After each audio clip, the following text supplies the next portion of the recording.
Boyadero stares at you with respect, then gestures towards the trickles of blood adorning your clothes.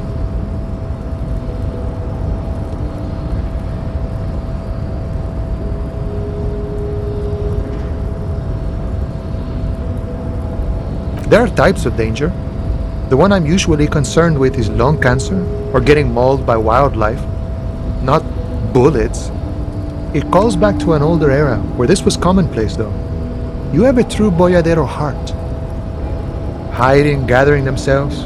The harbor's in full lockdown, friend. No getting in or out for the time being.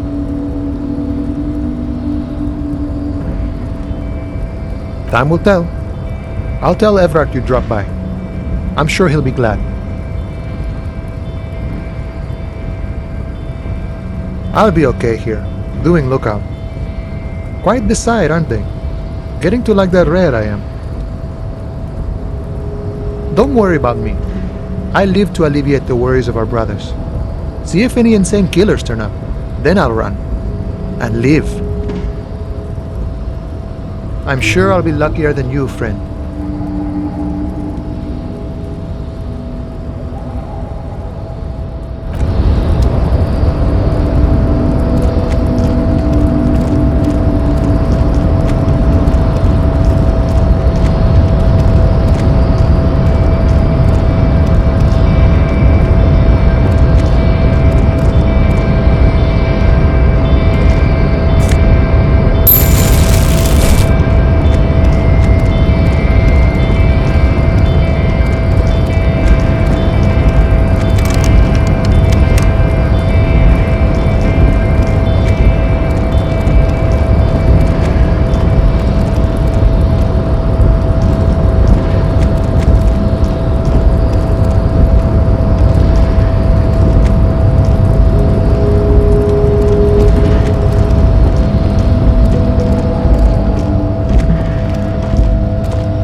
Lorry stuck in the traffic.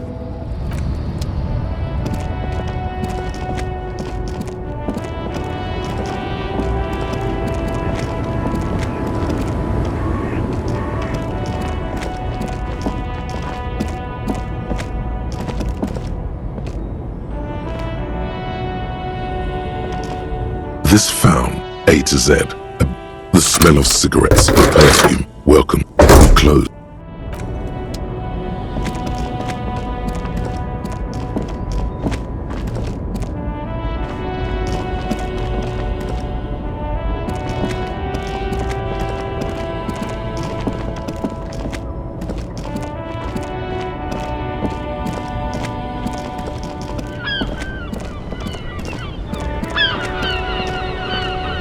My man, you're alive.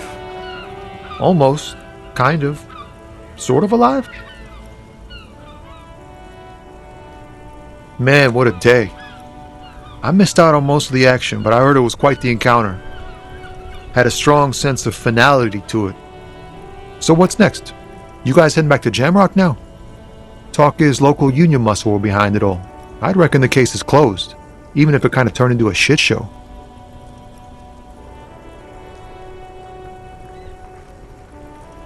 Good luck with that, my man. Ain't easy being you, but hey, you're still breathing, right?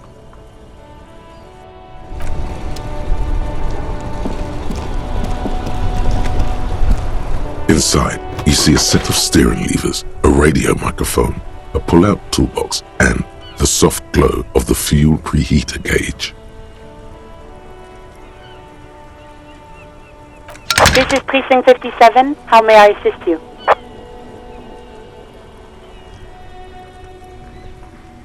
Just a moment, officer. 10-4, come in, officer. Over.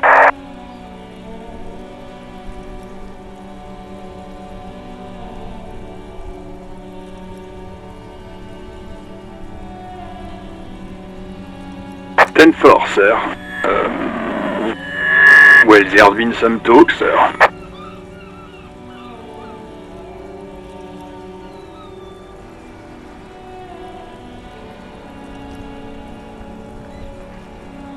I only meant that there's been some talk in the station, that's all. But there's always some talk in the station. You know how officers in Jamrock are. But then again, some of us truly are on the take. It's unfortunate. Over. 10-4, sir. Roger that. And very glad to hear it. I will make relevant changes to the report.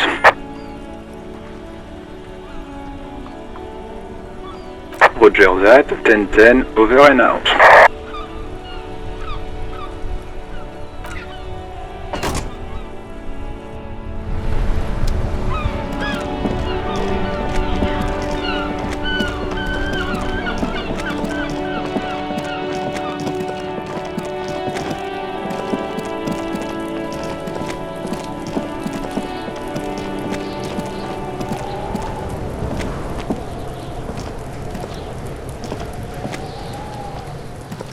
Everyone says you started crying in the middle of a firefight and then bled like a pig. I guess that was cool. Cool. That's very cool to Kuno. Just don't think because you got half your dick shot off and you're an invalid now, Kuno's gonna treat you different. Kuno doesn't reward weakness. It's business as usual with Kuno. Kuno's cold like that. Feels good for some reason.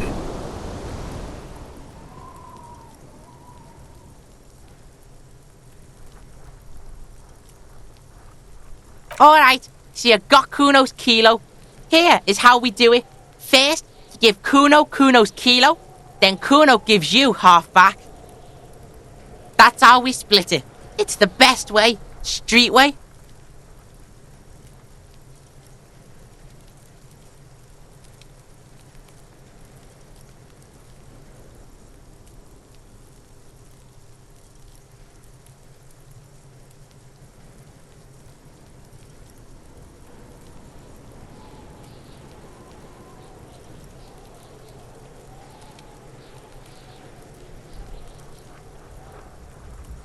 The fuck are you talking about? Getting Kuno all worked up for nothing? Watch out, pig. It's a dangerous world out there. But Kuno's got his eyes on you. Who knows?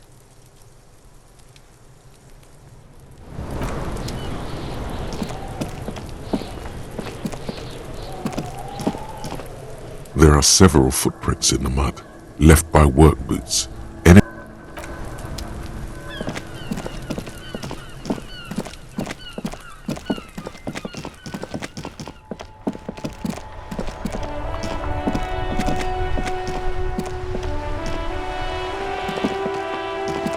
Every snowflake is like a little gift from the sky.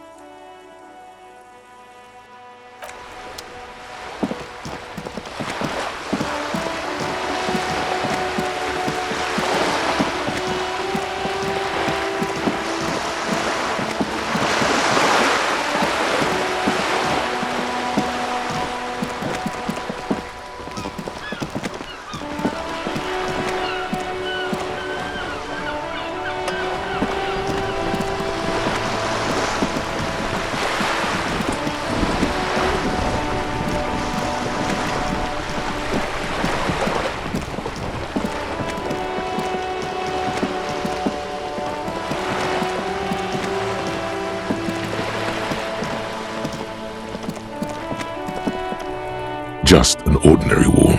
Nothing to see here.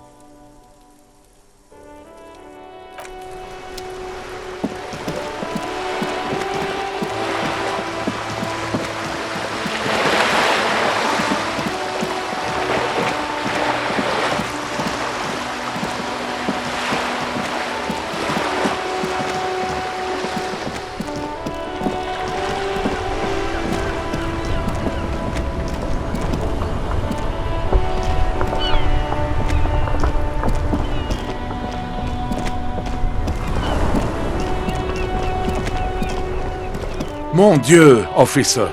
It is worse than I thought. Believe me, I know all about that kind of pain. I've had hip trouble for the past week. Maybe it's time to slow down, enjoy life a bit. Anything I can do to assist you?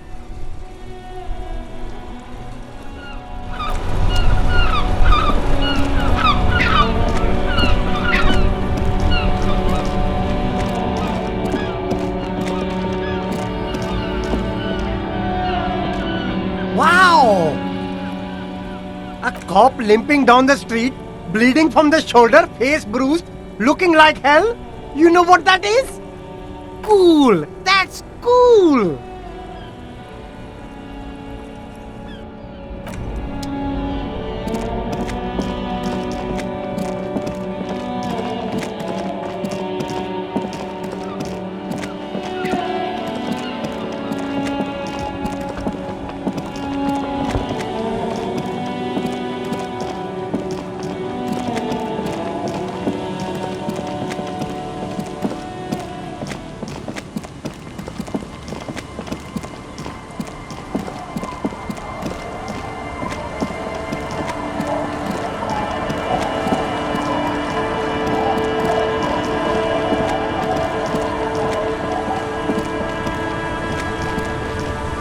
Officer Harry, what happened? You're limping. Why are you limping? You look terrible. She sounds almost disappointed with you, reprimanding you for falling and hurting your knee.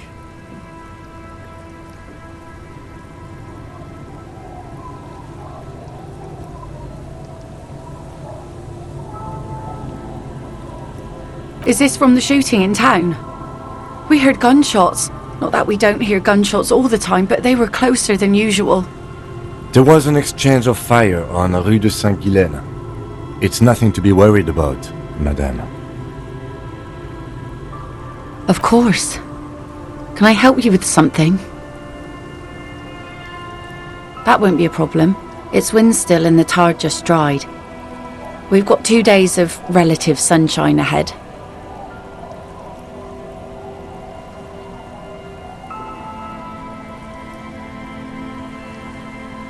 If you promise to bring it back, and no scraping the hull, I just got it nice and yellow, and no drinking on the boat, and no joyriding either. Of course, ma'am. It's only for a day or two. Official police business. Aye.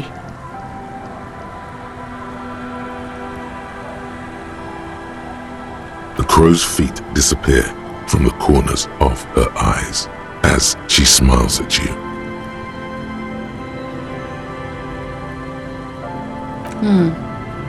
Used to be some kind of fortification there before the war. For the communards. An anti-aircraft gun, I think. Bombed to bits in the landing. I haven't been there myself. Always steered clear of it. Hasn't been there herself. Who has then? My husband used to drink there. Him and his drinking buddies. Always seemed like a bad place to drink to me. People died there during the landing, you know. My mother told me. The kids sometimes go there too. I know they do, on rafts. I tell them not to, but they bring back old bullet casings and such. The twins. God forbid they bring the girl along on some rickety barge. Can we maybe ask your twins about that place before we go? Would that be alright? Be my guest. They've a strange way of talking. See if you can get anything useful out of them. I seldom do. Well, most of it's sunken. Underwater. That means concrete underwater. Cut your boat if you're not careful. Be sure to enter from the south side.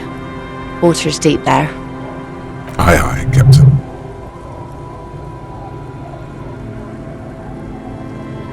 Please be conservative with the fuel, will you? Just filled her up, but it's a small tank.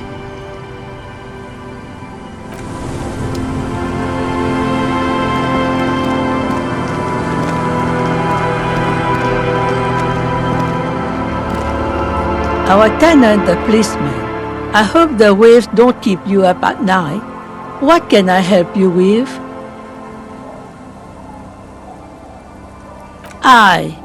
Even I can see that.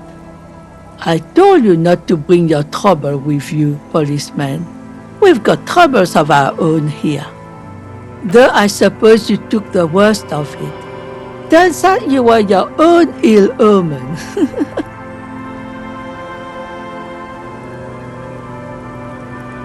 I'm not sure those were the loss of the men with guns either. There are always more coming for your kind, officer.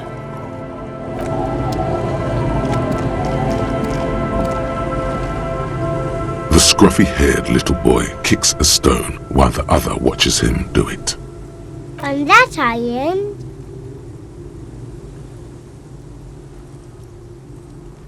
That's, nothing. It's just a seafort and some plants. You can take a raft there. It's great. And we make a fire. We make a fire. Mm-hmm. Gather the sticks for the fire. And bullets. Or not real bullets, empty bullets. Bullet shells. There are a lot of them left over from the war, but this could be important. I don't know what these are. They're lights. The fire guy comes and asks us to put the fire out. No. Yes. Let's go with yes.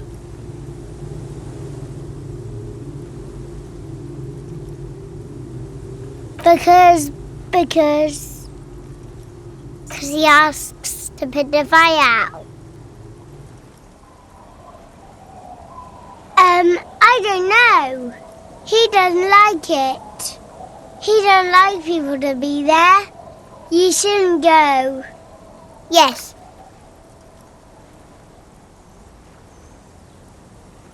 I don't know. Did you mean there are electrical lights? Yes.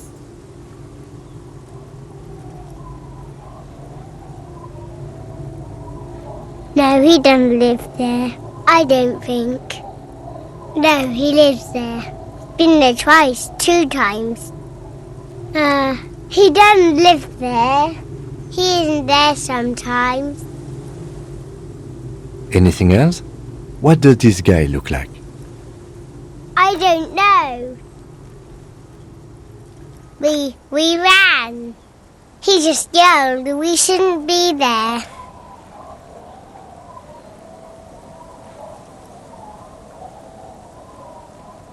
Our father killed himself. Don't say that, he didn't.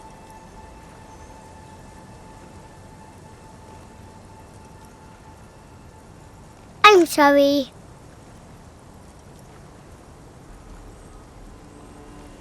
There's Lights, fire guy. We should check up on that island.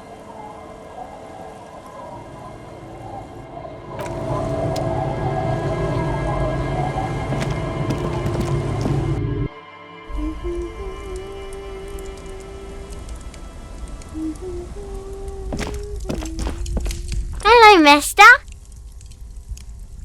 Bye.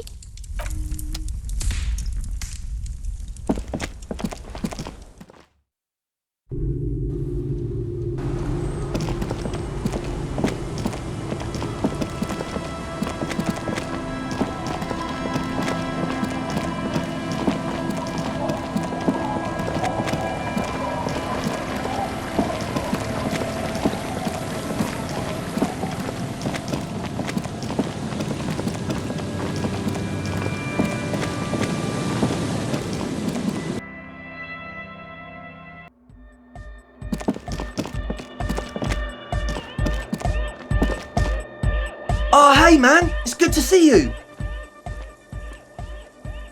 Goodbye, officer.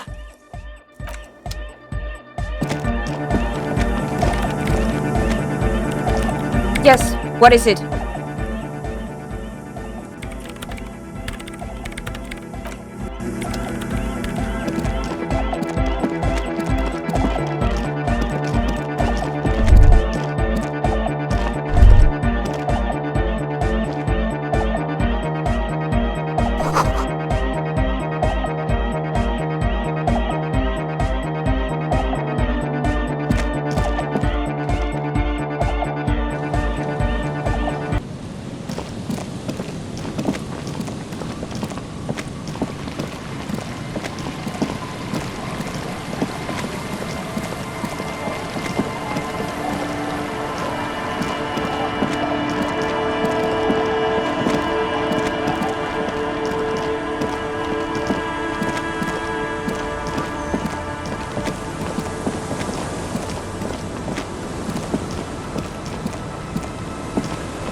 A skiff with a small steering engine in the back floats on the calm mirror of the sea. Its 2 seats are empty. Once you get in, that's it. One pull of the starter handle and you're off into the bay. A strange trepidation comes over you. Are you sure you want to go now? Have you made all the necessary preparations? Closed all your accounts? Remember what the net picker said. It's a small tank. You won't be going back and forth on this.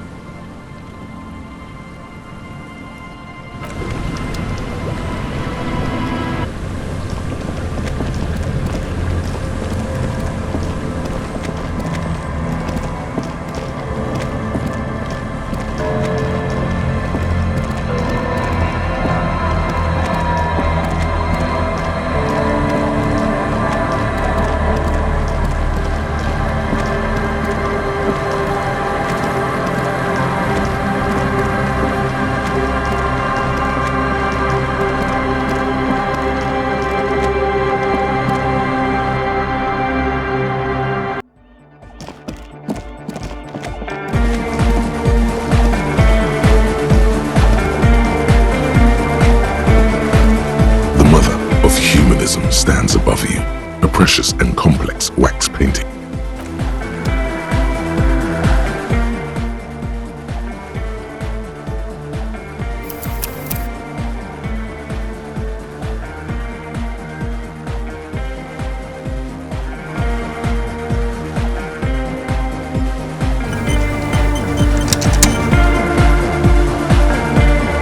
The mother of humanism stands above you, a precious and complex wax painting on a single pane of glass. A crack runs across the length of her body, her face oval and sad. Despite the damage you've done to yourself, the title appears lodged in your hippocampus. This is her innocence, Dolores Day, the innocence of humanism, internationalism, and the welfare state. Perhaps the most famous human being ever to have lived. No amount of Commodore Red can wipe her sad smile from your brain thing. It has survived the deluge and haunts you still, and will haunt you forever as it haunts all men.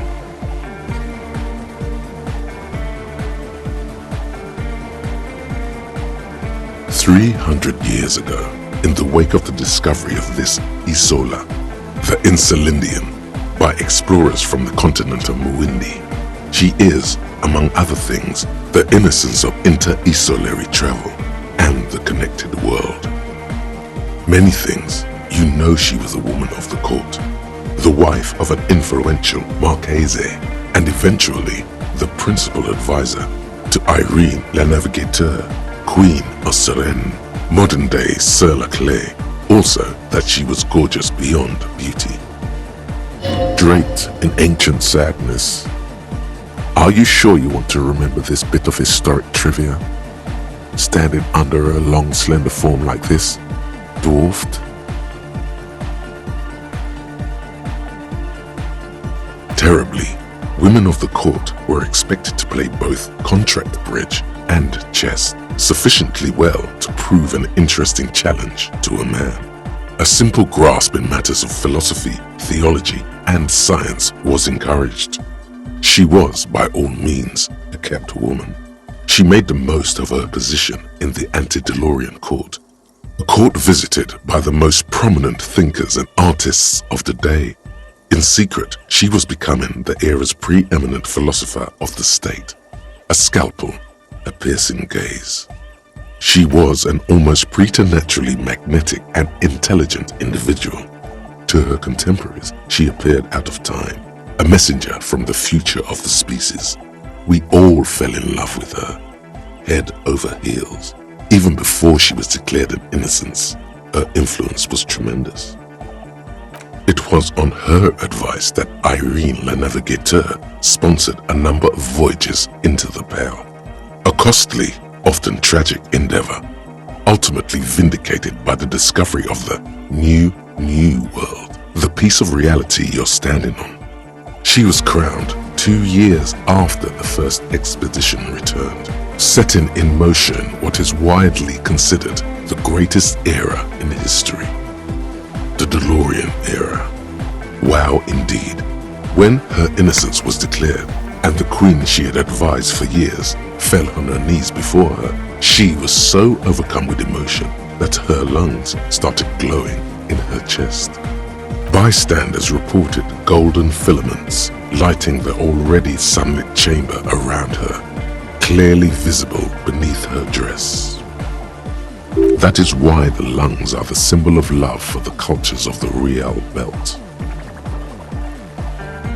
The highest category of historic individual, an embodiment of the world spirit. In a way, an innocence is elected to office by the founding party, a precedent that has taken place a mere 6 times in the entirety of history. The legal system of the Real Belt is built from the ground up to accommodate innocent rule should it coincide with our time. An innocence is infallible. The decisions made by one are not decisions. They are inevitabilities. What would have happened anyway? Only accelerated, packed into decades instead of centuries. An innocence is a continuous, compressed event, a sacred human being. It is an honor and a glory to live when one is in office. No, we are alone.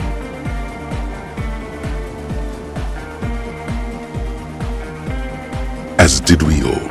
The lands of the Mess and the Occident, and even far away Supra-Mwindi, altogether 21 of the 40 Mundial nations of the time, immediately accepted Innocentic rule, even before her crowning.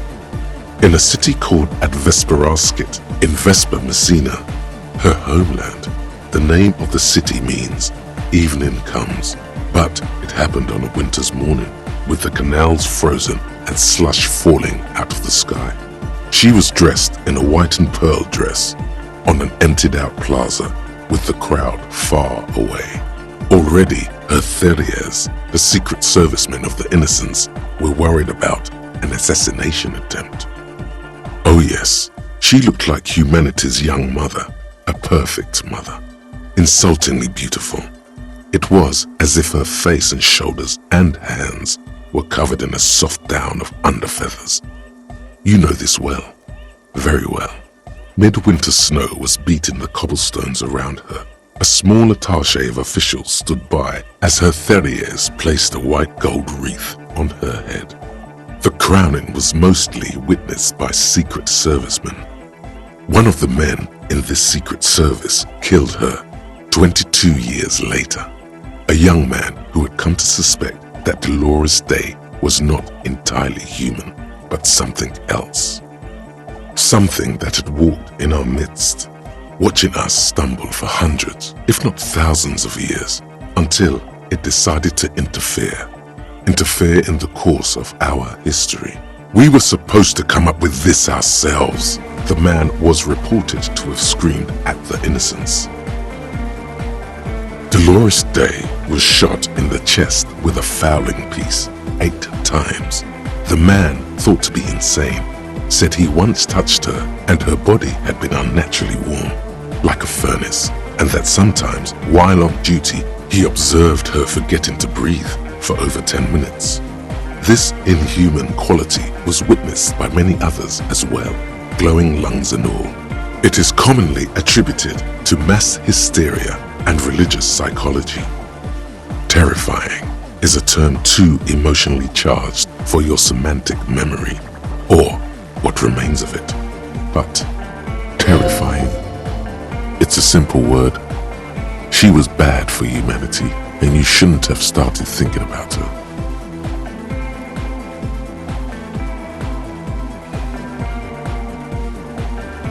You already do. Although she is often considered to be the greatest human being to ever live, there was something ominous about Dolores Day, constantly surrounded by her Theriers. She was the most socially secluded and least self-aware of all the Innocences. Some modern thinkers would consider her a war criminal for the campaigns she waged against the Mesk state. And then there were the resettlement programs. The Mesk state tried to detach itself from inauthentic rule. Parts of the world were experiencing whiplash from accelerating into secularism.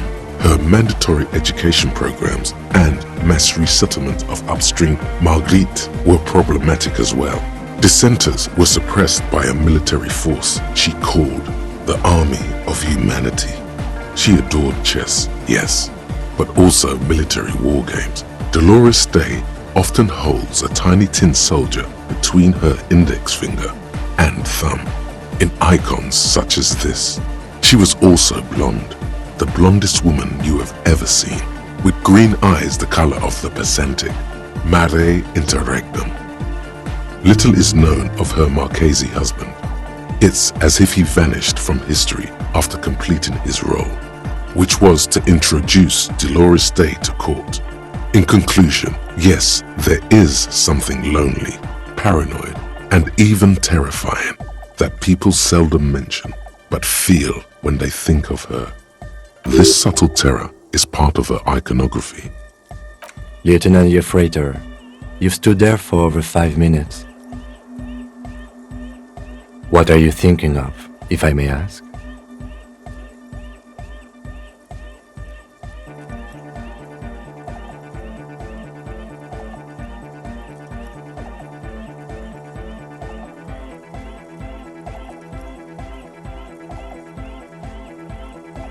That's mega cool, man. You coming in and accusing her of not being human like that.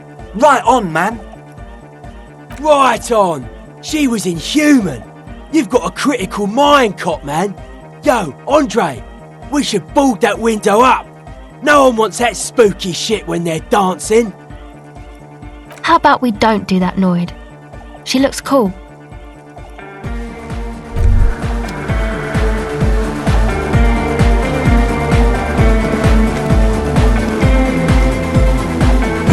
Her innocence Dolores Day liked little figurines, right?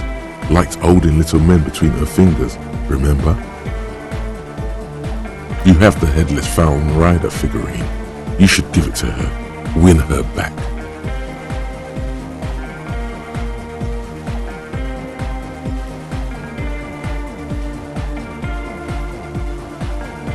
So very, very, very nifty. Nifty and mysterious. This is surely what the figurines are for.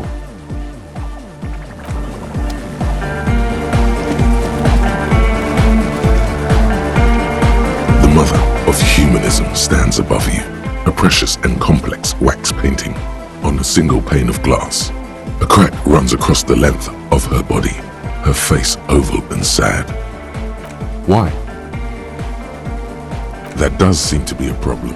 Maybe you meant something else?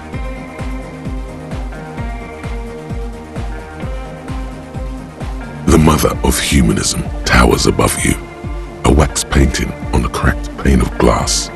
Nothing has changed in her expression. Why? That does seem to... I don't know. What are we thinking of? Part of your mind has gone on to other things already. Only a strange little sadness remains. The mother of humanism towers above.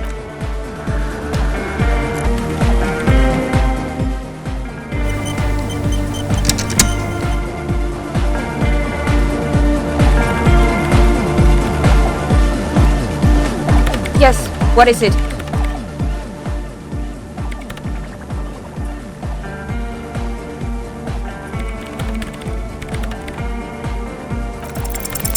All you hear is silence in your head.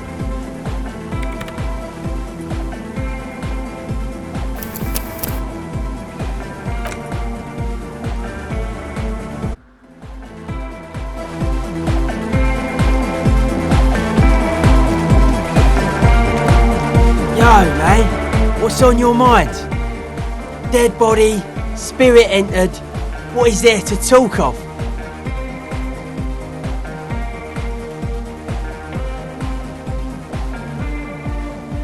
The mass murderer? Why?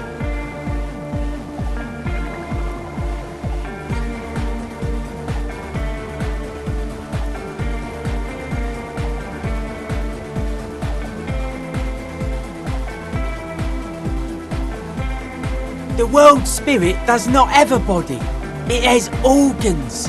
Hardcore is an organ of the world spirit. This Arno van Eyck track is an organ.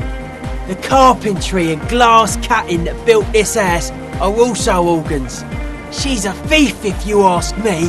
An organ thief. All innocences are. Okay. I don't say much anything as a carpenter anymore.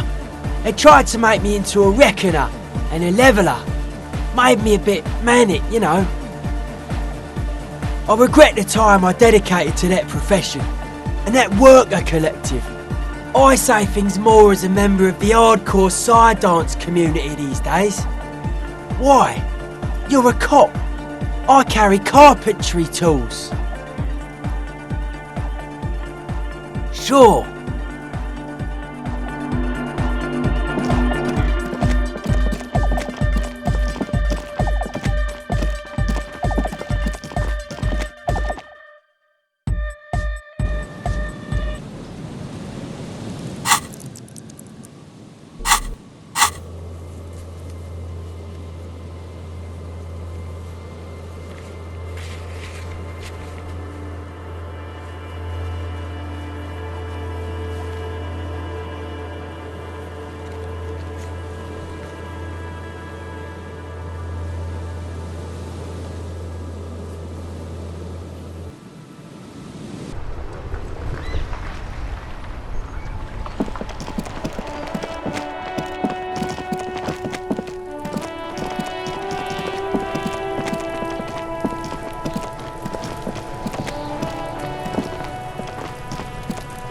Necromancer pig.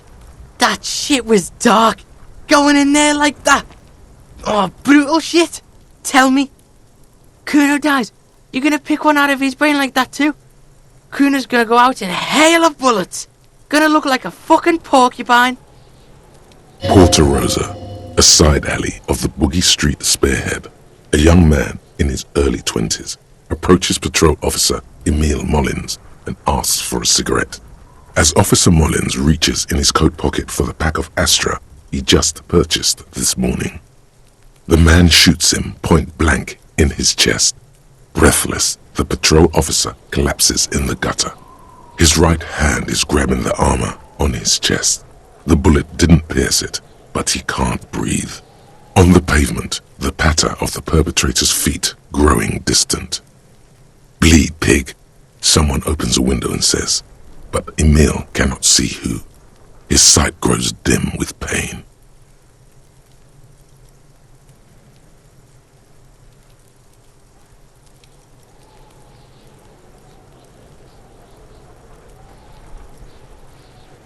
Yeah.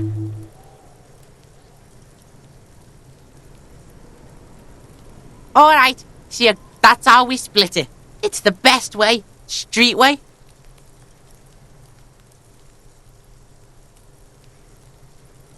Wow, that's heavy. There you go. More than half in there. Kuno's fucking honourable like that. There is no movement on the lieutenant's face as he stares intently at the trash container. Now tell me, how the fuck are you still alive, pig?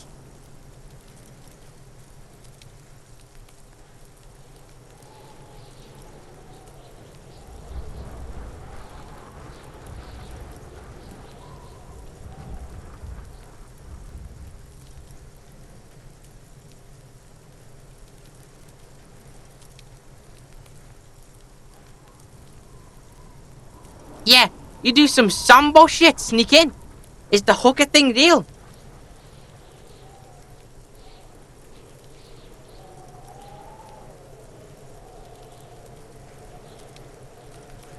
The lieutenant flashes you a sharp look, but doesn't say anything.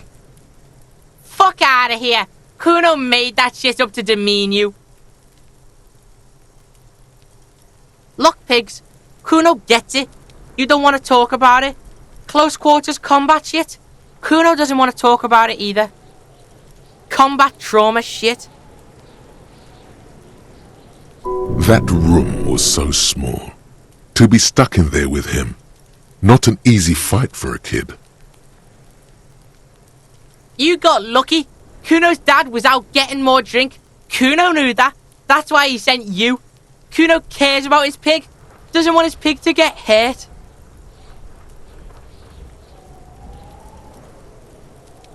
Yeah, so fucking what? That's right. Fucking nothing.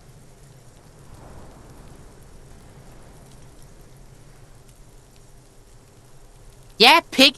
This shit is done. Now get the fuck out of Kuno's face. Kuno needs to drop the bomb. Yeah? The kingdom of Kuno? The fuck do you want with it? Yeah, whatever. Kuno, the fuck about it?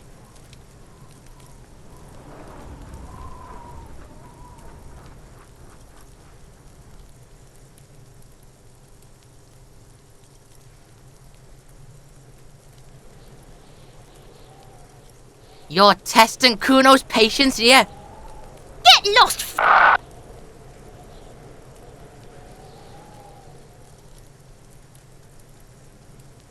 The fuck do you want with it? Good call, Pigmeister. Don't come and talk to Kuno about his kingdom.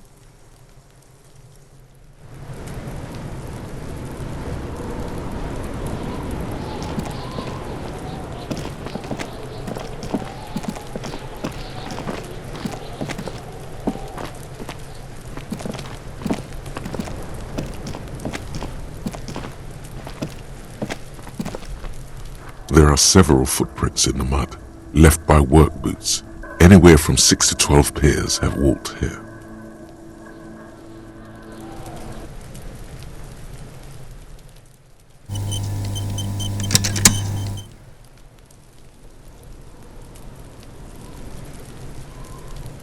There are several footprints in the mud, left by work boots.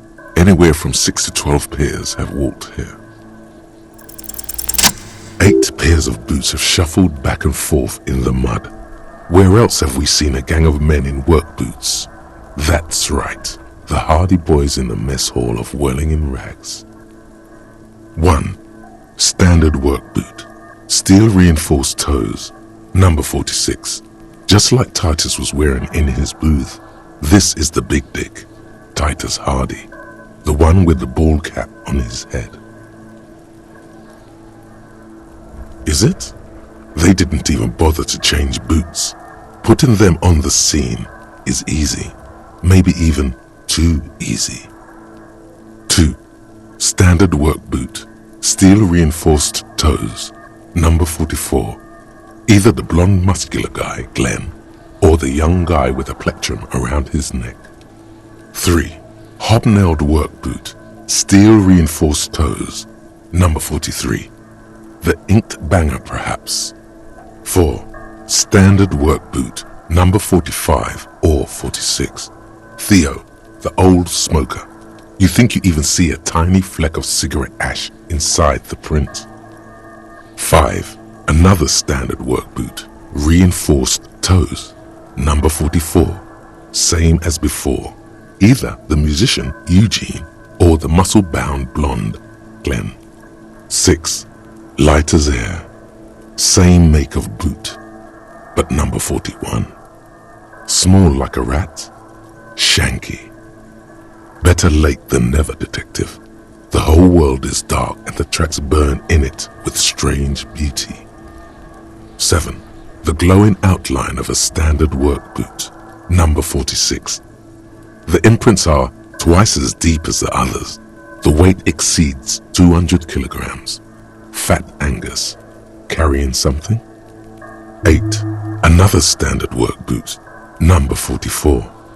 There's an aberration in the pattern of the sole. The right sole is smoother, more worn. Curious. A missing 8th Hardy boy. 7 sets of tracks, right? The Hardy boys were here. That's all? Interesting. Then one of them seems to be missing. Anything else out of the ordinary? A leader like Titus doesn't let one of his guys out of sight easily, especially at a time like this.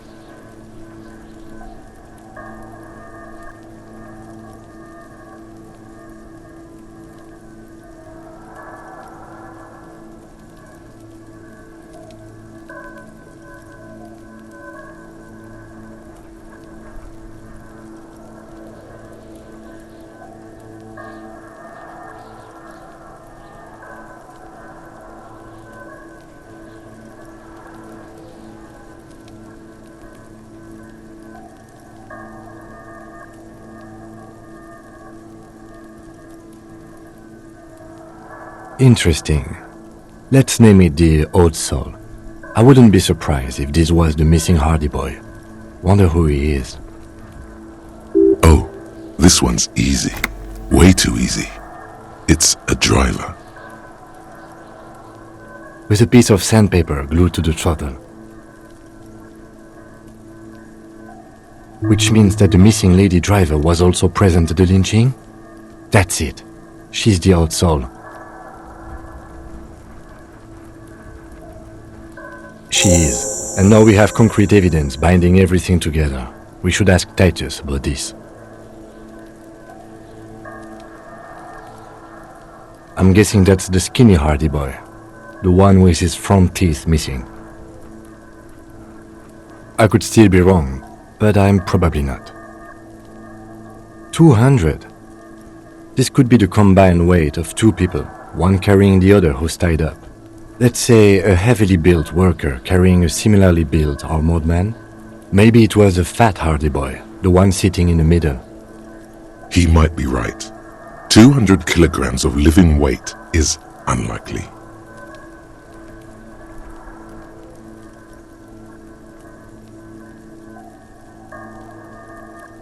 Probably yes. This would also fit with the victim being dead from a previous gunshot wound. They had to carry him, because he could no longer walk. Is there anything else that's noteworthy here? I don't know. They're about the same size. Not the same boot, no, but they could be the same person. No, these prints are pretty standard. The ones in the dust looked custom. Or maybe they're just a foreign design. It's a boot print, whatever the case. A week, maybe? 7 days would fit the time frame provided to us by the caller, who reported the hanging. It is not impossible. I pulled last week's forecast for coastal Havashol. 7 days below freezing. The day before, the day of his hanging, was the last warm day. Correct again. Sub-zero temperatures would preserve the tracks in a good state. The commotion here could have taken place a week ago. What do I think? A mob of people brought something heavy to the tree. One of them was carrying the victim. They shuffled around, especially under the tree. Then, after hoisting him up, they stood in a semicircle facing his direction. At first glance, this appears to be a lynching. Indeed, they all stood in a row here and looked at the tree. But we know the victim had a bullet in his head. A more precise way to put it is, it was made to look like a lynching.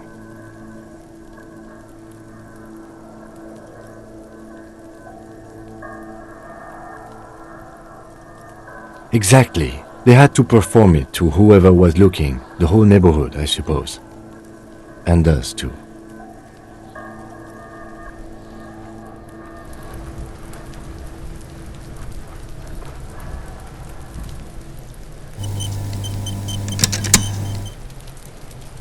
What do you see?